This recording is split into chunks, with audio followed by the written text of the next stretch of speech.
Mimi nimependa kuulizia leo suala la hormone kwa sababu ni jambo nakumbuka wakati nilipokwenda Ulaya tulipambana na baadhi ya watu wakituambia, bwana mashekhe, lazima mkubali kwamba kuna kitu chaitwa hormone, na saa nyingine miskini mwanamume huwa hataki kufanya kitendo cha ukhanithi, lakini hormone zake ana hormone za kike. Mimi niliwauliza swala moja, mwanamke hufanywa kwa upande gani? Kama ilikuwa wanawake wakiolewa huolewa upande wa nyuma, tungenena hormone ukweli ule una hormone za kike. Mwanamke hormone zake za kike ziko mbele, mwanamume henda yeye akaenda katafuta kwenda kwa upande mwingine. Ingekuwa na hormone za kike zikawa zile za kike zimekuja kule mbele, naye kama mwanamume tungenena huyu apenda huoa, lakini yeye huoa kama mwanamke, lakini vile vile yake kuna mambo mengine si kila watu wayazungumzao na sisi Waislamu tutake kukubali. Ni lazima kitu mwanzo tukiangalie, chochote kipengacho dini hakifai kuaminiwa. Chochote kinachowafiki dini twafaa kukikubali, lakini hakuna uvumbuzi utakao kutofautiana na dini ukawa ni uvumbuzi wa kweli. Uvumbuzi wowote na utafiti wowote na sijui mwanaziita elimu za kisayansi yoyote, ikiwa itaendana na kinyume na hadithi zilokuwa sahihi, kinyume na Qur'ani, haifai kuitwa, hatufai sisi Waislamu kukubali.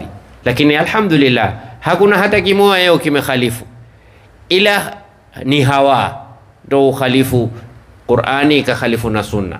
Lakini chochote cha uhakika kilofanywa utakikuta kimeendana na maelezo ya Qur'ani na maelezo ya hadithi za Bwana Mtume Muhammad SAW.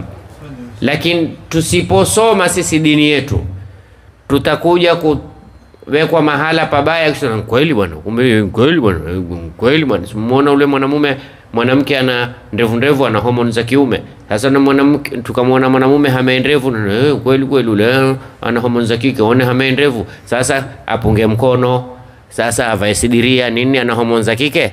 La, hazitokubaliana hormone za kike kimatendo.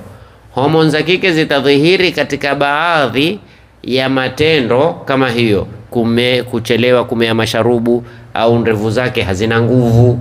Au mwanamke, wao hawaja kusema kwamba mwanamke akiwa na hormone za kiume hazai. Hawajasema, kwa sababu kule kuzaa, maadamu Mungu amekuumba na uzao, hakuna mwanamume mwenye uzao hata akiwa na hormone za kike havina uzao mwanamume. Na haiwezekani kutunda mai ya mwanamume ambaye kwamba ana hormone za kiume na mai ya mwanamume mwenye hormone za kike ukayafanyia fertilizing, yani ukayapaisha. Haiwezekani, sababu Mungu alomuumba mwanamume khalas amemuumba huyu, hata likawa limepinda ile mwanamume, limesiga, limekata cheni, lakini bado mai yake mai ya kiume na yana uwezo wa kuzalisha. Na mwanamke hata akakazana iye likawa bodybuilder lipindrene kila mahala, hawezi mai yake utukanena huyu aweza kuzalisha. Yeye mai yake yani kuzalisha kama mwanamume. Yeye huyu kazi yake nkupawa na ule kazi yake nkupaa, hakuna tafsiri nyingine. Hii ndio mipangilio ya Mwenyezi Mungu. Mwenyezi Mungu alipanga walaysa dhakaru kibiology, laysa dhakaru kal untha, bas kibiology. Ama thawabu na kimadhambi ni sawa sawa, hatuna tofauti. Man amila salihan min dhakarin au untha wa huwa mu'minun, hapa twalingana sawa sawa. Lakini kibiology, fikra zetu sio fikra anavyofikiria mwanamke. Kuhisi kwetu sivyo kuhisi kwa mwanamke. Hapa kibiology ndio twatofautiana, kibiolojia na kisaikolojia. Walaysa dhakaru, na hakuna mwanachuoni mmoja wa Kifaransa ametunga kitabu kizuri sana na si Muislamu kutokamana na aya walaysa dhakaru kal untha. Ukikisoma hichi kitakupa mawazo mengi sana, mpaka akaelezea mfumo wa hedhi, kwa nini usiweko kwa mwanamume, kwa nini uweko kwa mwanamke, kwa nini mwanamke Mungu akamjalia awe na mwili laini kimaumbile.